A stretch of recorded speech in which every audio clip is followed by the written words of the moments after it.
केंद्रीय मंत्री अनुराग ठाकुर ने नारी वंदन बिल को लेकर विपक्ष पर जुबानी हमला बोला।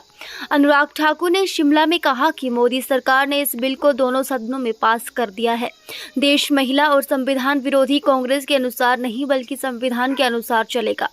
केंद्रीय मंत्री अनुराग ठाकुर ने शिमला में कहा कि नारी शक्ति वंदन बिल को मोदी सरकार लेकर आई और पास भी करवाया। दिखावे के लिए कांग्रेस भी लेकर आई लेकिन पास नहीं कर पाई। विपक्ष के द्वारा इस बिल को लेकर उठाए जा रहे सवालों पर अनुराग ने कहा कि संविधान के अनुसार ही 33% आरक्षण मिलेगा।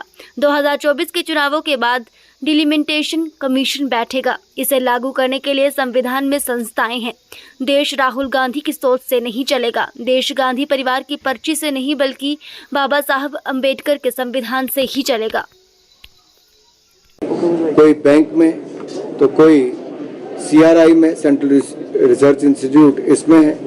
तो ये अपने आप में दिखता है कि कैसे मोदी सरकार ने सरकारी क्षेत्र में रोजगार की अपार संभावनाएं खड़ी की हैं और साथ ही साथ स्वरोजगार के लिए भी जहां एक और मुद्रा योजना, स्टार्टअप इंडिया और स्टैंड अप इंडिया बहुत सफल साबित हुए। केवल मुद्रा में ही 34 करोड़ लोन दिए गए, जो लाखों करोड़ रुपए के ऋण बगैर किसी गारंटी के दिए गए और वहां पर भी करोड़ों लोगों को रोजगार स्वरोजगार के अवसर उत्पन्न हुए हैं।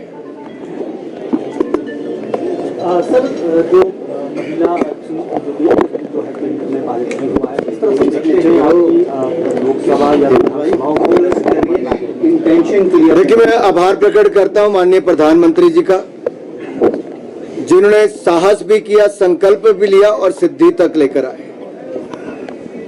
नारी शक्ति वंदन बिल ये पास भी करवाया, जो 27 वर्षों से कोई नहीं करवा पाया था। दिखावे के लिए कांग्रेस भी लाई थी लेकिन पास नहीं करवाया। मोदी जी लाए भी और नारी शक्ति वंदन बिल पास करवाया भी। तभी तो कहते हैं मोदी है तो मुमकिन है। ये इसीलिए कि जो भी कार्य हाथ में लिया, धारा 370-35 से हटाई, ट्रिपल तलाक से निजात दिलाई, भारत को दुनिया का 5वां सबसे बड़ी अर्थव्यवस्था बनाई, डिजिटल टेक्नोलॉजी में, डिजिटल पेमेंट्स में भारत को दुनिया में नंबर 1 पर लाए, और अब मेरी मातृशक्ति के लिए, बहनों के लिए, युवा साथियों के लिए संसद से लेकर विधानसभाओं में 33% महिलाओं के लिए आरक्षण देना, ये बहुत कम देश कर पाए जो हमारे भारत ने मोदी जी के नेतृत्व में किया है। कांग्रेस MP मनिकम AIADMK के विड्रॉल के एनडीए से बाहर होने के बाद कह रहे हैं कि एनडीए पार्टी ऑन पेपर, खाली पेपर पर रह गई है, प्रैक्टिकली कुछ नहीं है। हाउ भारतीय जनता पार्टी ने गठबंधन दल जितने भी हमारे रहे, पहले भी और अब भी, उन सबको महत्व भी दिया, साथ भी दिया, एक परिवार के रूप में ही साथ में लेकर चले हैं। और आगे भी जिस तरह से आपने देखा, JDS भी जुड़ा, कई और दल एक के बाद दूसरे जुड़ भी रहे हैं।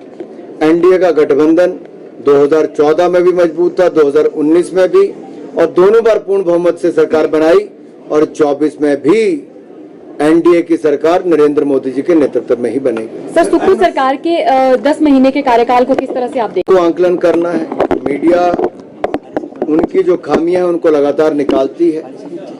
आंकलन करना जनता के हाथ में है।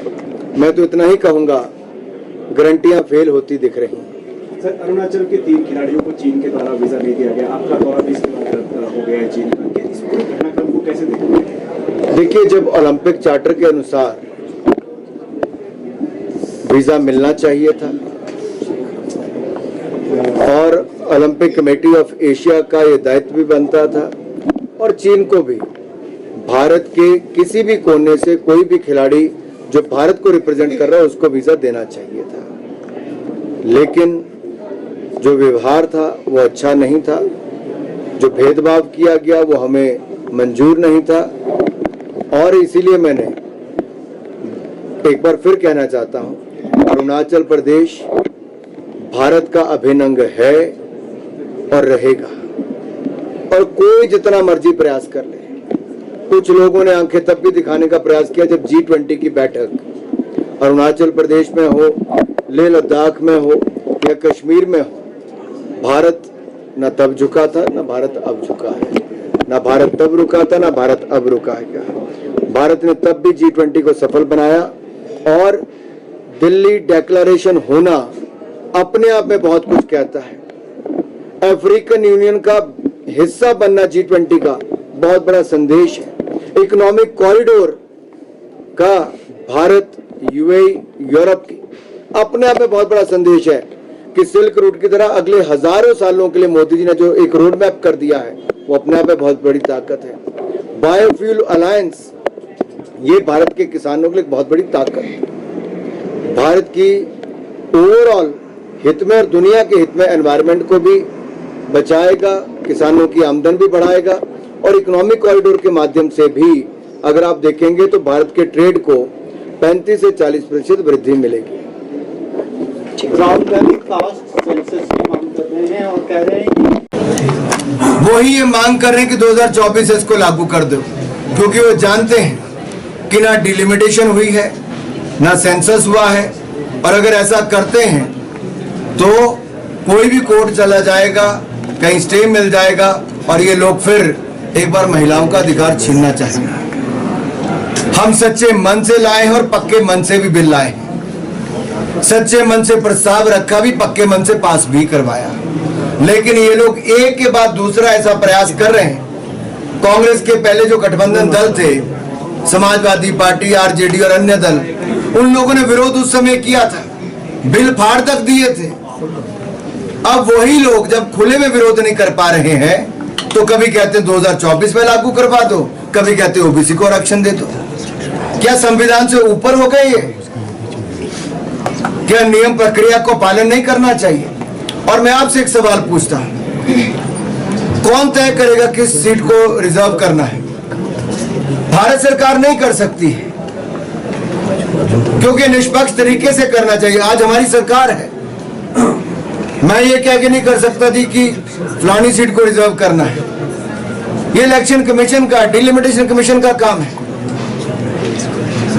इसलिए संसद की चर्चा को अगर आप ध्यान से सुनेंगे, ओबीसी के विषय पर भी माननीय अमित शाह जी ने और ये डिलिमिटेशन कमीशन के विषय पर भी, क्यों ये संविधान के अनुसार ही ये सारे कदम उठाए जा रहे हैं, प्रक्रिया के आधार पर उठाए जा रहे हैं।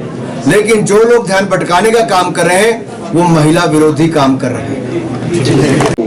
मैं बड़ा स्पष्ट करता हूं, श्रीमान राहुल गांधी जी, उनसे सवाल है मेरा, जब कांग्रेस वुमेन रिजर्वेशन बिल लाई थी, पहली बात कांग्रेस पास क्यों नहीं करवा पाई?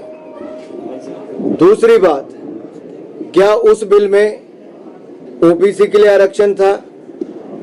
अगर तब नहीं था तो अब कहां से आ गया? अगर संविधान में एससी एसटी के लिए जो आरक्षण रखा है उसी के अनुसार भारत सरकार ने भी वही बिल लेकर आए हैं कि 33% आरक्षण उसी अनुपात से मिलेगा। और अब 2024 के चुनाव के बाद जैसे, क्योंकि अभी तक ये हमारा काम नहीं है, ये डिलिमिटेशन कमीशन बैठेगा, फिर उससे पहले आपकी जनगणना होगी, ये सारे कामों के लिए संस्थाएं बनी हैं। ये संविधान से चलता है, राहुल गांधी जी की सोच से नहीं चलता है कि राहुल गांधी जी को किसी ने पर्ची पकड़ा दी, राहुल गांधी जी ने पर्ची पढ़ दी और राहुल गांधी जी एक दिन सुबह उठेंगे और कहेंगे कि ये होना चाहिए। राहुल गांधी जी, ये गांधी परिवार की पर्ची से देश नहीं चलता है, बाबा साहब अंबेडकर के दिए संविधान से देश चलता है। और उन बाबा साहब को जिनको कांग्रेस ने अपमानित करके बाहर भी किया था और कांग्रेस ने हराने के लिए पंडित नेहरू जी ने पूरी ताकत लगा दी थी, आज उन्हीं डॉक्टर भीमराव अंबेडकर जी के संविधान का अपमान बार बार गांधी परिवार और कांग्रेस पार्टी कर रही है। हिमाचल विधानसभा का सेशन चल रहा था, समाप्त हो गया। कहूंगा जितना हमें हिमाचल से प्यार है उतना ही मोदी जी को प्यार है। मोदी जी ने इंतजार किए बिना एक नहीं 4-4 किश्तें मदद की भी पहुंचाई, 862 करोड़ रुपया वहां पर भी दिया। और अगर यूपीए का समय देखेंगे तो कई महीने लग जाते थे टीमों को आने के लिए भी, हमने टीमें भी शीघ्र पहुंचाई। फिर मदद करने वाली टीमें भी एनडीआरएफ की हो, एयरफोर्स की हो, वो भी पहुंचाई, हेलीकॉप्टर तक दिए, सब मदद की। और यही नहीं, 12 टुकड़ियां एक बार लगी थी एनडीआरएफ की, 13 एक बार लगी थी, और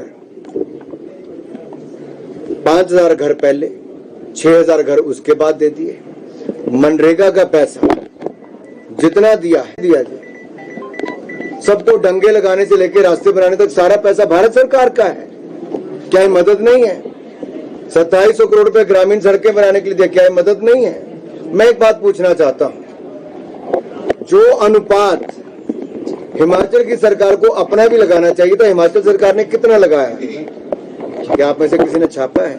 क्या हिमाचल सरकार ने बताया? हिमाचल सरकार ने जब से आपदा आई उसके बाद अपना पैसा कितना लगाया है? जवाब तो प्रदेश ये भी जानना चाहता है हिमाचल प्रदेश सरकार ने क्या दिया है।